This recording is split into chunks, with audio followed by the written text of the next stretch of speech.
following subject matter is real and only intended for mature audiences. Discretion is advised. People are dead after deputies say a man went on a shooting rampage. I knew a week before she died I was going to kill her. I can tell you the scene out there is absolutely horrific. Nobody knows where this individual may strike next. This is 10-Minute Murder.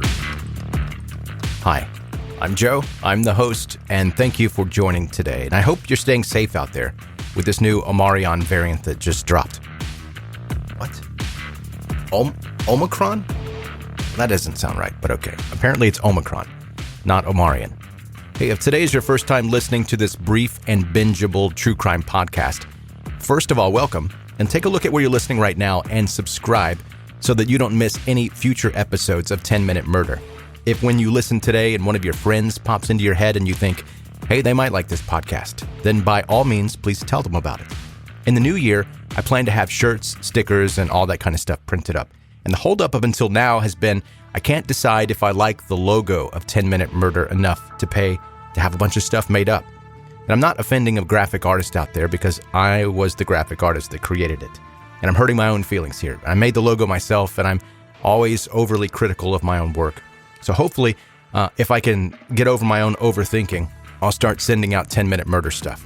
And by the way, this is a new microphone that I'm using in case my voice sounds a little bit different today. I haven't heard it up until now. I'm testing it out. It just came in. So if I sound a little bit different than normal, that's the reason. And on occasion, people do ask me what gear I use, what microphones I use, and that kind of thing. And if you don't know anything about microphones, this is about to sound like a different language to you, but this microphone I'm talking into right now is a Neumann TLM 103, and I usually use a Sennheiser MKH 416.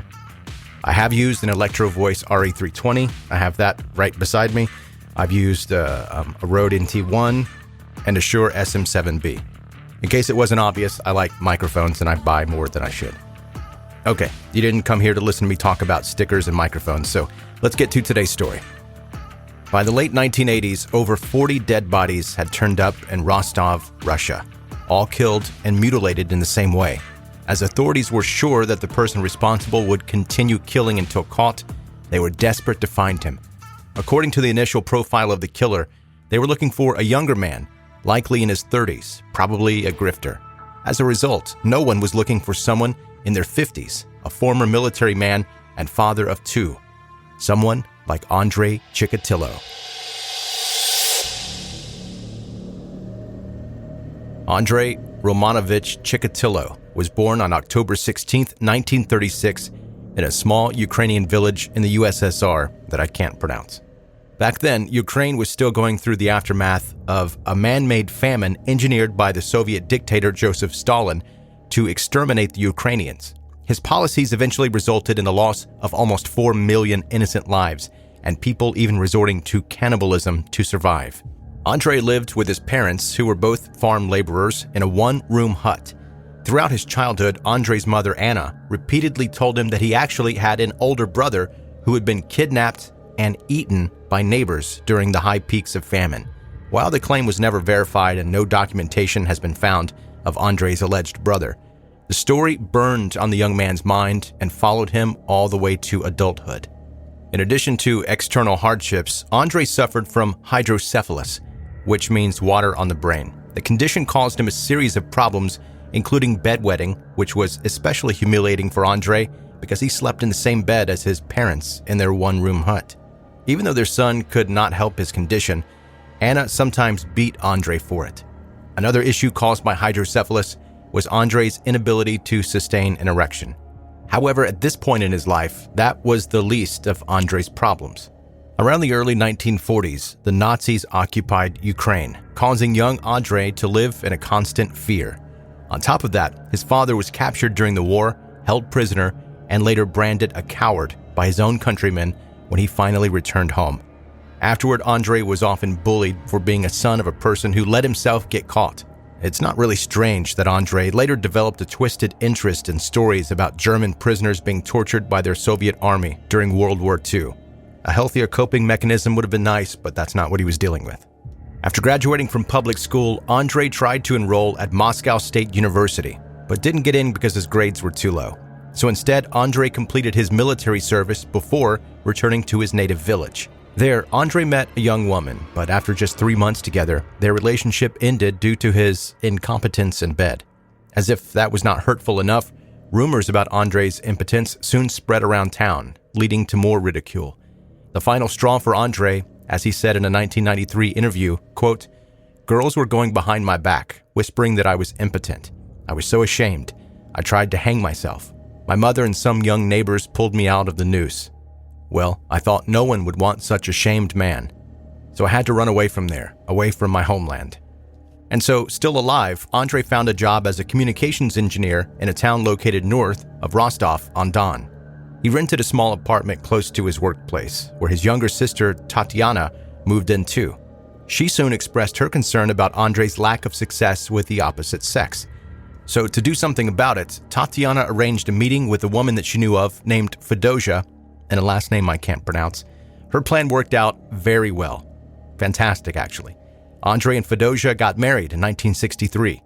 Despite his sexual problems, the two eventually were able to have 2 children and lived an outwardly normal family life. However, in 1971, Andrei began showing signs of his dark side, a very dark side. He had ended up completing a degree in Russian literature and philosophy, and soon obtained a job as a teacher. First of all, Andrei was not really good at his new job, but he had also begun to assault the young children. This behavior eventually forced him to move from school to school before his career as a teacher finally ended in March 1981, after several complaints of child molestation against pupils of both sexes. However, Andrei was never legally punished for these actions, and he was free to continue doing whatever he pleased. Disturbingly, by the time he was fired from his teaching job, Andrei was not just a child molester, but a murderer. We don't know for sure when Andrei Chikatilo killed his first victim, all because it seems that another man was arrested, convicted, and executed for it. Still, it's widely believed that he was responsible for the murder of a 9-year-old named Yelena in September of 1978. She had been strangled and stabbed several times. Curiously, though, Yelena's blood was found near Andrei's home and her backpack on the riverbank at the end of the street. A witness had also seen a man who looked a lot like Andrei with the girl at a bus stop shortly before her death. Still, another man with a history of a similar crime took the fall instead, despite having an airtight alibi. Perhaps Yelena's murder, if Andrei was really the one to have done it, gave him a feeling as if it was easy to get away with, because after the other guy was convicted, bodies began to appear out of nowhere. Most of Andrei's victims were transients, children, or runaways who no one would miss, at least not very soon. He would pick them up at a bus stop or a train station, giving them all the same treatment.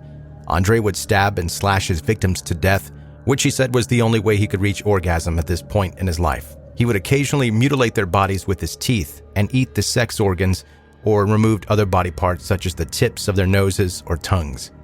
In addition, Andrei would often gouge the victims' eyes out before covering them with leaves and dirt. Andrei later rationalized removing the eyes of his victims, saying he was afraid his image would be imprinted on the eyes and his identity could have been found through them. Makes perfect sense. Andrei Chikatilo was able to continue his killing spree for more than 10 years.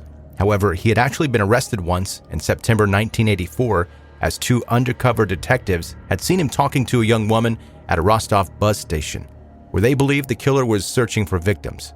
But Andrei was eventually released, and for the weirdest reason.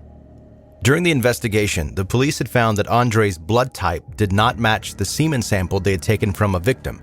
However, at the time, it was not known Andrei was a so-called non-secretor, meaning that his blood type was different from those of his bodily fluids. Nevertheless, Andrei was released, and he would continue his murderous ways for another 6 years. Finally, in 1990, after 6 days of surveillance, Andrei was arrested again on November 20th. As the detectives did not have any luck while questioning him, psychiatrist Dr. Bukanovsky entered the interrogation. He had a different approach which immediately worked wonders. The doctor let Andrei believe he was more interested in understanding the mind of a serial killer, which flattered Andrei and made him open up. In the end, Andrei confessed to 56 murders, of which 53 were later confirmed. On April 14, 1992, he was brought to trial, which was the first major media event of post-Soviet Russia. Russian press began to immediately publish exaggerated and sensationalized headlines about the murders, calling Andrei a shaven-skulled demonic individual.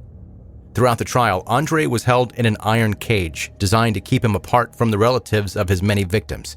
His behavior ranged from bored to manic, singing and talking gibberish to not wanting to speak at all for 3 days. The judge of the case was clearly biased, saying Andrei's guilt was a foregone conclusion from the start. However, it took over 2 months to announce the verdict after the trial ended. Finally, on October 15, 1992, Andrei was found guilty on 52 of the 53 murder charges. He was sentenced to death. The judge noted it was, quote, the only sentence that he deserves. Andrei's defense tried to make an appeal that he had not been fit to stand trial in the first place because of his psychiatric evaluation, but the attempt was unsuccessful. 16 months later, on Valentine's Day of 1994, Andrei Chikatilo was executed by a shot to the back of the head in a Moscow prison. Since then, Dr. Bukhanovsky, who we can thank for even knowing about the extent of Andrei's crimes, has talked with and treated over 30 serial killers. According to him, serial killers don't want to kill in the first place, but have an urge built up inside them from childhood until they can't control it anymore. It's a controversial view that the doctor named the Chikatilo phenomenon. Quote, many think that serial killers get pleasure from killing. This is not so. Their urge to kill is like breathing. It's irresistible. They want to desperately stop. Some are even relieved when they are finally caught. Still, we can all agree, it took way too long to stop the butcher of Rostov.